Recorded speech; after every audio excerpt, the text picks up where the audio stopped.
everybody, and welcome back to my channel. So I wanted to share with you guys some new coupons to print. I actually made this video and then I totally forgot to share with you guys the one that I have clipped. So I'm just going to start all over and share with you guys.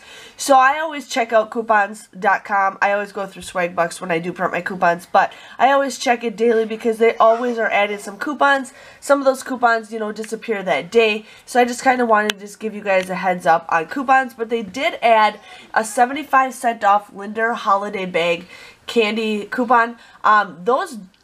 We are going to get deals on that in the future. I know that for sure.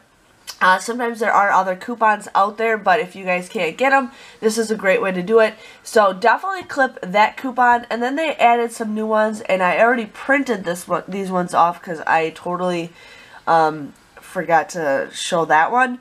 But I'm just going to scroll down to the bottom. But they did add a Glad trash bag for $1.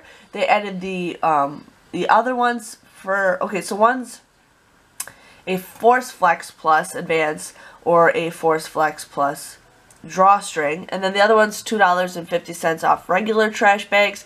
And then we also have $1 off Captain Crunch or Quaker cereal. So I'm going to definitely print these off, but I just wanted to give you guys a heads up that that Linder one is going to be a hot coupon. Not sure when it expires, but that is what I want to print off because there are going to be some deals and you're going to be like, man, I wish I had that coupon. So just want to give you guys a heads up for printing coupons, I guess. I'm drawing a blank. But again, thank you guys for watching, and I will see you guys all later. Bye-bye.